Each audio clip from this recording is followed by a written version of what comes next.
Call me a cat-sized rat in your donut box. Someone's gonna listen to this. We are cooking with fire. Dude, this is gonna be a mono camera setup, I think. I feel like I'm gonna be too dark for this screen, but this is. Oh well. We spent our whole first episode together talking about how we're gonna up the quality. We're gonna up the ante. I know it, and it always begins. You always go back to. You always go back to the basics, don't we? Take me back to the God. I feel like that's what running is all about. It's just you're just always going back to like. Am I a kid again? Do you wanna grab a napkin or? No. Yeah, I got you. Okay. Just keep talking. They're in the kitchen by the chips. I'm not editing this out. You have to keep talking. No, I know. I'm saying you got your mic on. They should hopefully work. No. Where are they? They're by the chips, dog. Oh my gosh. If you got your walking mic on, it should still pick you up, right? Yeah, actually, this is a nice thing. We have this mic setup. This mic setup that's like legitness. So I can just commentate all day. That was. Did you walk all the way over? Oh, I thought you walked all the way over to the chips, and then just brought me a Kleenex. I would do that. Then you a savage. All right, eat one of your half donuts that you've already. We got to do a little cheersy with the donut. Okay. This is crazy. Ready? Hey, cheers. Cheers for the camera. For the camera. All right, carb up because this is marathon season. We're actually in it. Do you know how many days out we are? This is another crazy thing because when we've got our camera set up and this more casual vibe, I have no way to check anything because your phone's doing this and my phone doesn't have the internet. Oh, well. Yeah, I guess we're just gonna have to live it like the old days. October 12th. Let's think about this. No, let's think hard about this, okay. right? Today's July 10th. 10th. October 12th is what? What is that? 10, 12, 2025. Mm-hmm. And now it's 7/12, 7/10/25. So that's we got 30 months. days in September, 31 days in August. So that's 61 days. Okay. Plus 12 days in October. 73 days. Plus however many days are left in this month. I wasn't gonna address that. You just spilled donut everywhere. But then you looked at me and you're like, please don't drag me. And so I had to. It had to be done. It is right. And we return as all good things do to the very beginning. Me dragging Conrad. Some say that's how this podcast started. It is. Is it us getting dragged by Mr. Jamie? This is a podcast born out of spite and envy. Wait, maybe finish your math problem. All right. 73 plus however many days are left in this month. 20? We'll just say 20. We're like at 90 days, just about. 93 days-ish out. Yeah. So, at this point, we should be bagging, and if you haven't, don't worry. You'll be okay. I mean, you should probably start training soon. Should be running. I don't know anyone runs in New York. I don't. Oh, ooh. I was thinking it was gonna come out, dude. I don't know anyone runs in New York. It's just so crazy. Mm-hmm. I don't know how New York has a marathon. The New York Marathon is legit. New York's a hilly city, so it's a brutal marathon. Hillier than Chicago? Way hillier than Chicago.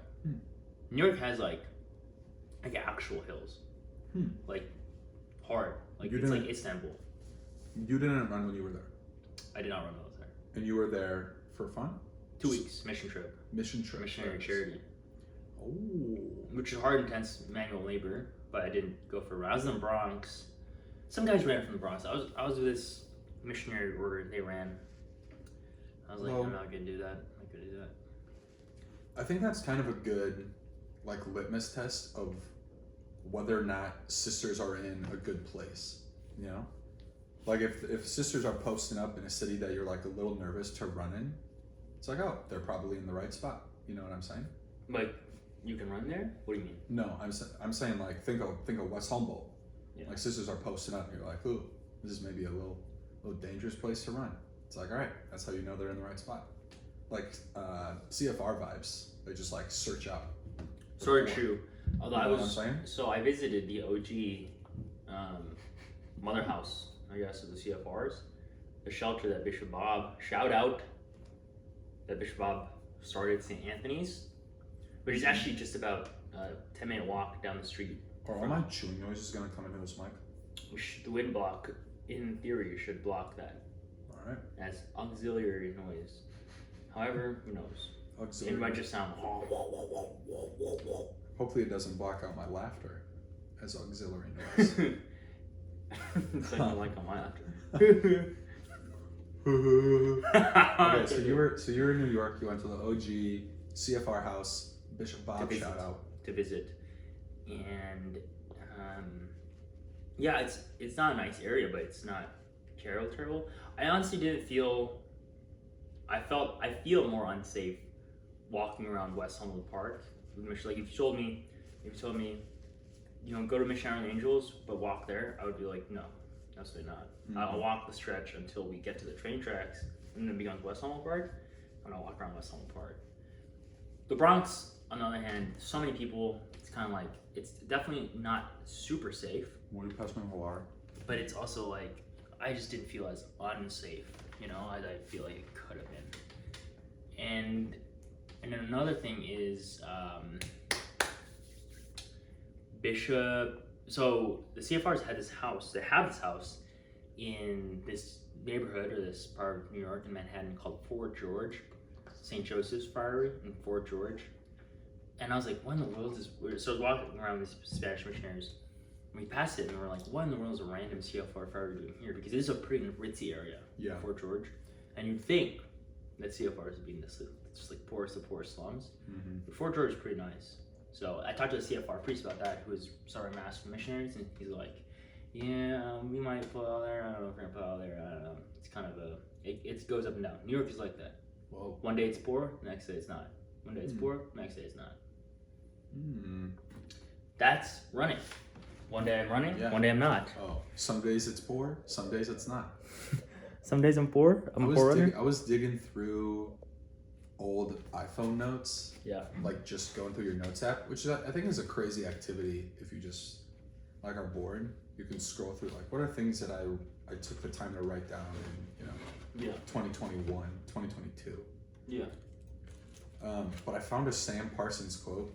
Ooh. German runner, if you don't know who he is, Olympian. Are you still in that? No, he's not. But he's like, I run almost 365 days a week, and most of those days. 365 days a week? Sorry, a year, and most of those days I feel like crap. And if you're not ready for the reality of that, and if you're not ready to handle that, then you picked the wrong sport. He has a word in between wrong and sport, but that's to add the emphasis, you know. That emphasis. But that's kind of what I've been thinking about this kind of training block, or this part of training. It kind of feels like a lot of base building, at least. You're still kind of like working up. Your long runs are like 9, 10, 11, 12 miles ish in that range, and it kind of feels a little boring. Maybe it's like I don't know if I'm making any progress. I'm just kind of like running, and now I gotta do this again tomorrow. It's like, oh, I ran 6 miles. Oh, I gotta just do it again tomorrow. Just do it again tomorrow. Yeah. You just gotta get it done. The monotony of being ordinary, which is a sort of its own suffering. I feel like being. I mean, I definitely was like this, and I'm still a little like this. But when I started running, I was like, if I'm not hitting like crazy paces every time, then there's no point in running. But it's like like good runners will go on recovery runs that are super slow. Yeah. They have it. It's like a necessary part of the diet, you know. A major food group. Do what the doctor orders. Yeah, but then it's like realistically, you're not getting running like crazy fast all the time. There's a certain suffering that's like, Can you suffer just like the ordinary and the kind of boring kind of stuff? Different. Because then that's actually true progress, you know? That's right. I talk about consistency, break records. Yeah. Consistently good consistently good, occasionally great. That's interesting. I've never thought about it that way. That sometimes the suffering of like you run hard and you wake up the next day, it's like you're in pain. Everything's in pain because you ran hard and you ran well. That there's like a suffering there, but it kind of feels more productive. You're like, oh, this was good. Like I did good work, and I know I did good work because I hurt. Yeah. Versus like I'm going and running, and I feel fine more or less the next day, and I'm gonna do it again, even though I kind of don't want to, and then I feel more or less fine the next day. Yeah. And so I do it again. That's another kind of suffering. Yeah. But progress is still being made in both cases. Right. Right. And especially like in an endurance sport like a marathon build, where you just got to get your aerobic capacity to a point that can handle that kind of volume. I think oftentimes the suffering is going to look very much like the ladder, or at some point your training block is going to look like the ladder, where you're just like, I'm doing it, I'm mindlessly shoving another banana down my throat, I'm like going and drinking another electrolyte drink, and this is my life now. Like I kind of feel like I'm falling apart, and I don't want to, and I have no motivation. Mm-hmm. So I got like really emotional. I'm like, Really? not emotional, that was the wrong word. But like, it was kind of like, oh, suffering. Yeah, it's like, well, I hate everything. I hate my life. I hate running. I don't want to do this ever again. There's a truth to it though. That's just like you will become a marathon runner when you stop romanticizing running. Wow. You know, when you're like, no, actually, this is like hard 80% of the time.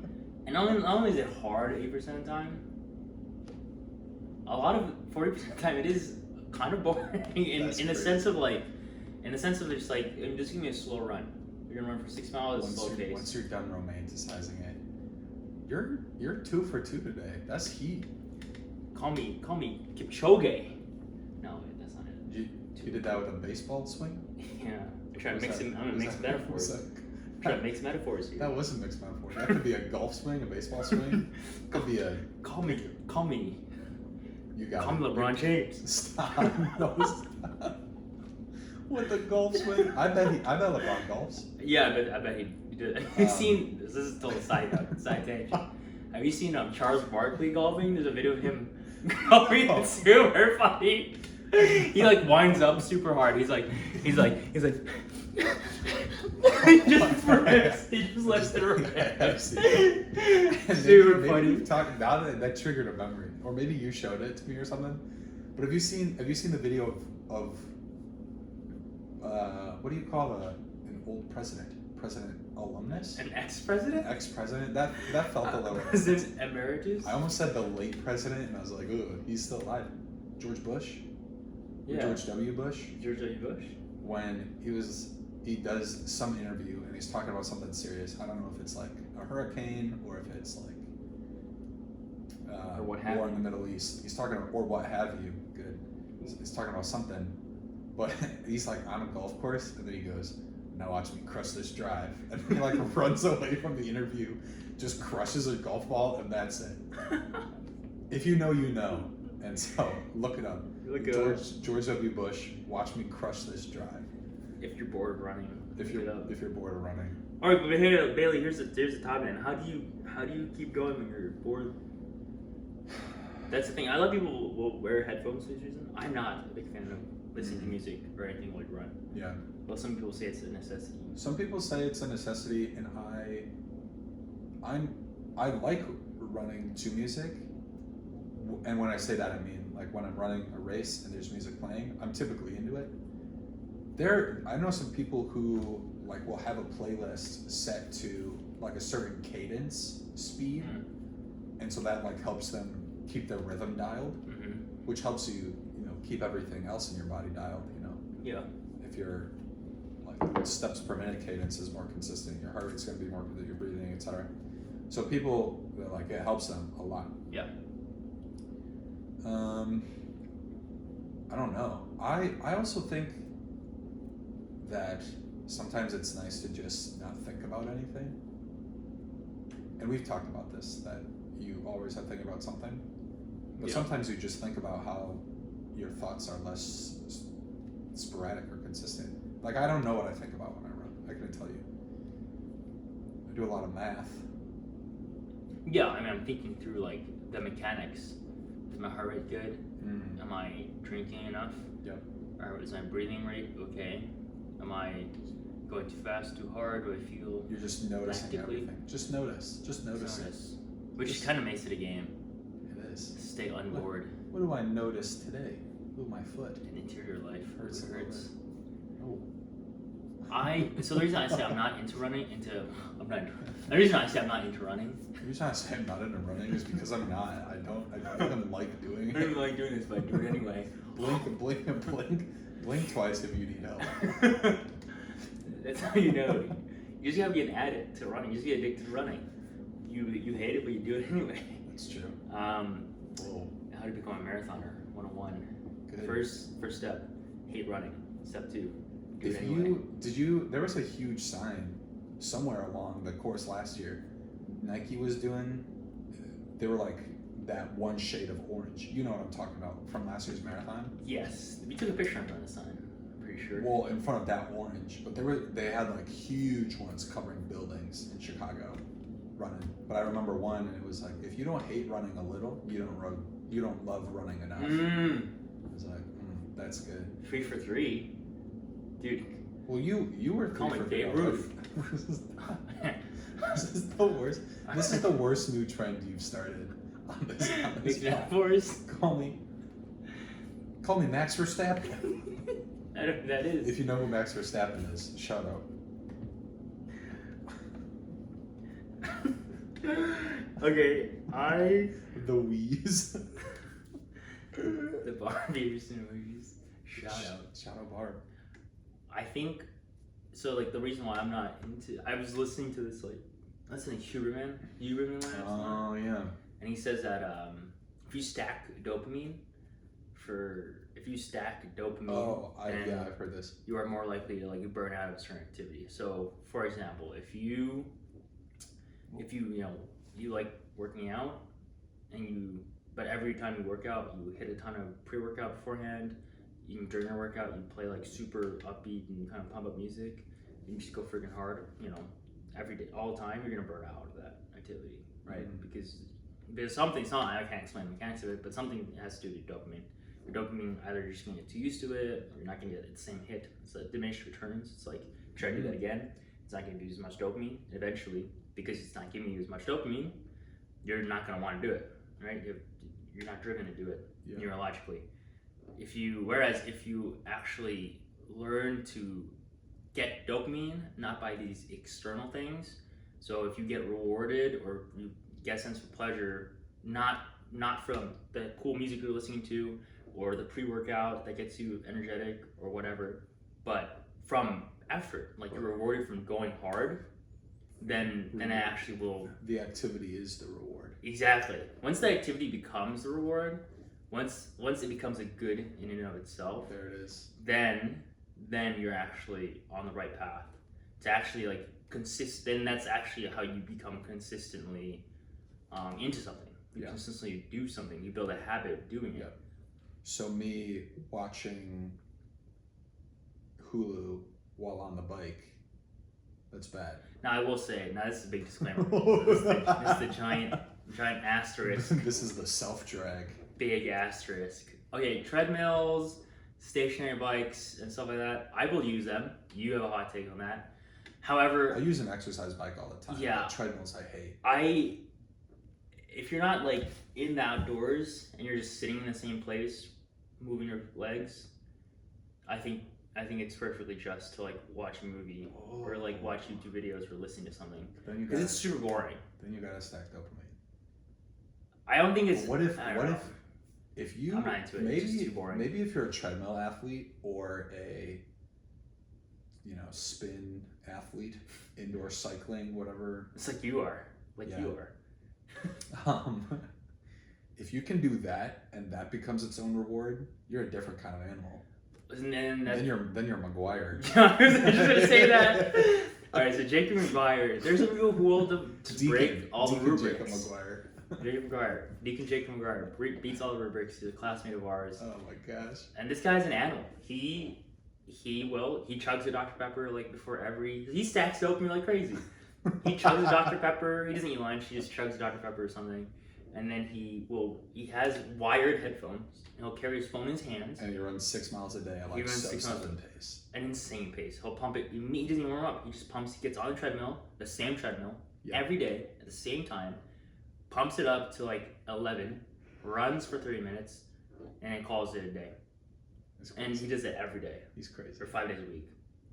And he's the most consistent man. And he consistently refuses to be on the OLA team.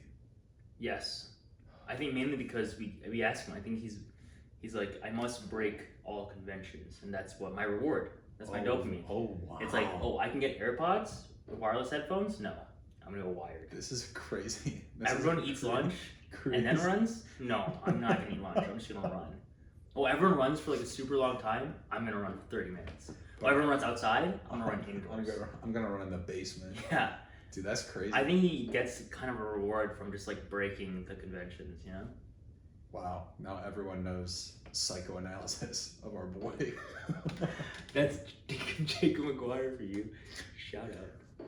1 of 7. 1 of 7. What? 7 deacons were named for the diocese of Wichita. Oh, that's right. I was and like, Bishop Kemi. What does that mean? Bishop Kemi made a joke. He might be 1 of 7 kids also, too. Bishop Kemi made a joke in the beginning. You were there? Yeah, I was there. Okay. Acts of the Apostles reading, first reading, was like, choose 7 men, filled with the Holy Spirit, reputable, wise. And then he's like, yes, 7 men. Not yet wise. Not quite yet wise, but surely full of Spirit. Not wise yet, but you'll get there someday. It was good. I was like, 7 men. Kemi's a dog. I'm a big fan of him. I am. I remember him from Cows. He's good. All right, well, it was a good episode. Keep trending hard. Just call it there. I call it a daily wire. I mean, the morning wire. Oh, wait, never mind. Now we gotta make this not for kids. Just kidding. It's never been for kids. You know, I'm talking about my dopamine source. Hitting that not for kids button. Not for kids. Oh man, no, it is.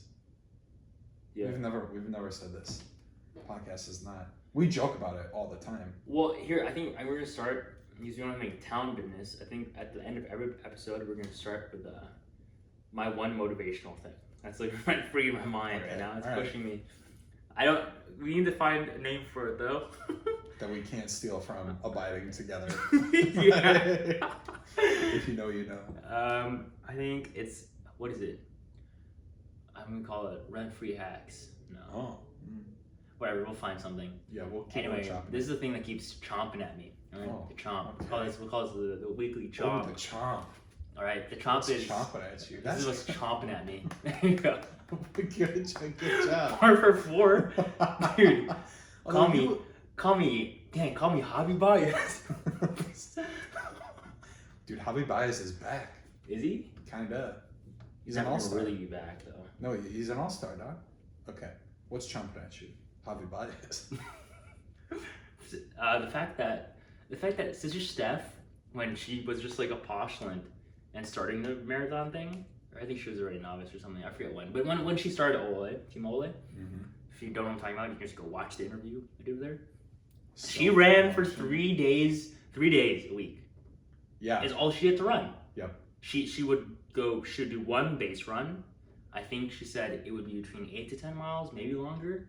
At like a decent pace. She would do 1 speed workout, which is like I think she would run mile split. She would just like run a mile, like 1 mile fast pace. I think 10 times or something. So like 10 miler, or but running 6s, you know, like the 6:20 mile maybe faster than that. Oh my gosh, that sounds... Yeah, mile repeats just constantly, and then she'd run a long run. And that was her thing. And then because she was so strapped for time. Yeah. And that's the thing. I think because most runners, it's kind of cool. That's why running is a cool sport. Runners are ordinary people for the most part. You have 60,000 people or however many run the Chicago Marathon, and most of us are just like ordinary people working 9 to 5s. We don't have that much time. Yeah. So that's been chomping at me. Like she's been able to run. She was able to run as this like, you know, using a treadmill for the most part, or going to the park. A little different. And she was able to do it, you know. And I think that's what chomps at. And you're like, huh? I don't have an excuse, do I? I'm traveling a lot. I'm doing this and that. I'm doing that. I'm studying. I'm working. It's like, it's your staff. I was working on sort of like 80 hours. I mean, not that much. We're just working a lot for the mission. 3 hours, 3 days a week running. Indoors too. Do I have an excuse? Chomping. What's chomping at me? Do you have an excuse? Yeah. My what's chomping at me, I guess, is if you run. For me, running has always been like I always judge it by time. So like an idea of like I'm gonna go and I'm gonna do a 10-mile long run has never been a thing. I've been like I'll go and do a 2-hour long run or like a 90-minute long run, 100-minute long run, whatever. Don't do distance? Interesting. No, for me it's a psychological thing. Because if it's like I'm gonna go run 3 miles, then my brain says, oh, if I run faster, it's over sooner. And then I push too hard, and I just work too hard. But if I'm like I'm in it for 20 minutes, or I'm in it for 80 minutes, I'm in it for however many minutes, I'm just whatever. So like my weekly volume oftentimes is judged by time and not mileage, which has its own reward, but and I keep track of all of those other things too, obviously, but if you run for 200 minutes a week, it's like 3 plus hours. Yeah. You know, depending on your speed, could be enough for 25-ish miles. That's 2% of your life. So, like another crazy thing is like how, like, oh, I give too much time to run. It's like, well, maybe. Or I don't have enough time. I don't have enough time. I can't have time to do a long run. 2% of your day. 2%. You give 2% of your day to running. You could run 25 miles a week, which is not a small number of miles. Yep. So that's gonna be chomping at me now. Yeah, it's chomping at me. I hope it's chomps at our viewers. That's a good outro, I think. Yeah. Take. Close the box. I don't know if our viewers can see the box. Shout out Country Donuts. We're gonna stop this. Turn that off. I'm not gonna edit this. Just hit stop.